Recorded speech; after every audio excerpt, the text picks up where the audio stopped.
I grew up in New York City. New Haven, Connecticut. Denver, Colorado. Born in Moldova. In Israel. Boston. Frankfurt, Germany. Baltimore, Maryland. Brooklyn, New York. The Bronx. I remember when somebody asked me, how come that there's so many people from the East out here? I said, because that's as far west as you can go.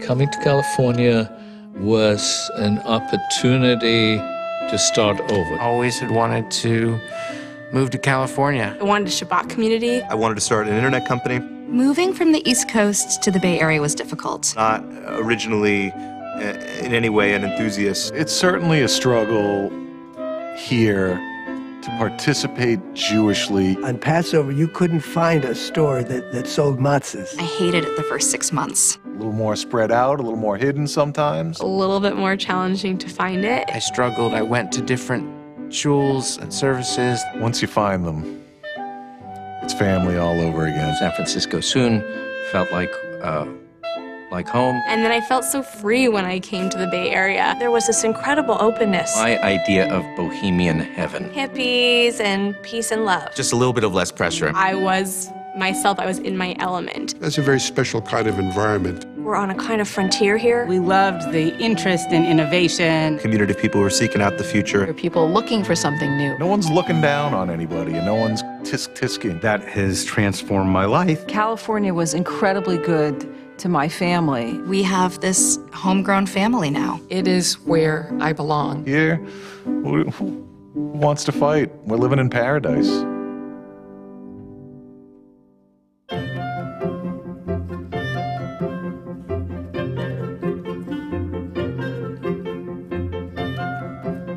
My name is Frances Dinkelspiel. I am a journalist and author. I live in Berkeley, California. My name is Noah Kushner, and I'm the founding rabbi of The Kitchen, which is a San Francisco experiment in Religion 2.0. I was born in San Francisco, and I am a fifth-generation Californian. I'm fourth-generation Reform Jew. My father was a small community rabbi in Sudbury, Massachusetts. And my great-grandfather studied with Isaac Mayer Wise, and was one of the early adapters of the Reform movement. My family came to California during the gold rush.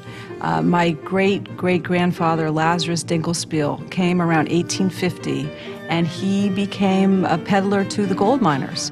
And he eventually opened a number of dry goods stores up and down the Pacific coast. And I had other members of my family, notably a man named Isaiah Hellman, who came to California in 1859. When we first moved to the Bay Area, I was hired to be a Hillel rabbi at Stanford. And I had this very dated perception of the Bay Area that it was a lot of like Grateful Dead and hippies and peace and love. One of the things that's really interesting about the Bay Area Jewish community is the sense of connection a lot of people feel to the beginning of the settlement of the state. Many of the original settlers here, their families still play prominent roles in California. And I think that gives everybody this sense of connectedness to the past that I think is not as prevalent as perhaps in other parts of the country.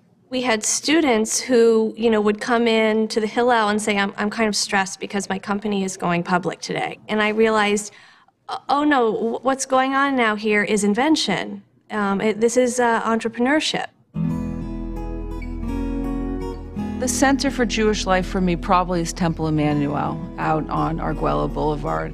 My brother is currently the president of Temple Emmanuel. He's a fourth-generation Dinkelspiel to be president of Emmanuel. So the kitchen is based on the idea that, that there are a lot of people, especially in the younger generations, who want access to religion and who want access to powerful Jewish experiences, but aren't able to find them through existing channels.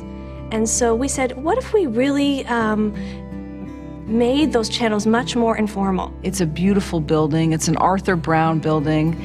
He was the architect who did City Hall. It's got this beautiful dome. Every time I walk into that room, I think it's so beautiful. And for me, that, I guess, is the essence of my faith right there in that room. And where the kitchen is, we don't have a building. We rent out of the old Levi Strauss building, which is a San Francisco landmark on Valencia. It used to be the Levi Strauss factory, is now a Quaker school, and we'll do our Shabbat there. I remember very strongly a moment when Golda Meir came to the Bay Area, and she came to talk to Temple Emmanuel. It looks like the greatest dinner party in the world. I mean, it really does feel like a San Francisco party.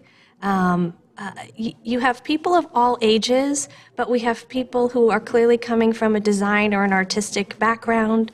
We have the LGBT community is represented. We have people, some little kids running around. There's people who just came from yoga class. And it was so inspiring and it was so exciting that the Prime Minister of Israel was here. And I think for me, that was a moment where I really sort of sensed myself as a Jew being part of a larger Jewish community. Part of the reason we chose the name The Kitchen is there's this real experimental element of trying things and putting things together in a kitchen. And when we started our Shabbats, we called them Beta Shabbats. Not only did everybody know what that meant, they sort of embraced and were attracted to that sentiment, that you would just be trying things. The idea was to try something new, possibly fail, but that we would all be in it together. California is a place that welcomes and invites people to reinvent themselves constantly. So even if you were born in San Francisco and your family's been here forever, that doesn't mean you're wrapped up in traditions that you can't escape. You're allowed to go forward and create yourself in whatever form you want to be. I absolutely feel like we're on a kind of frontier here.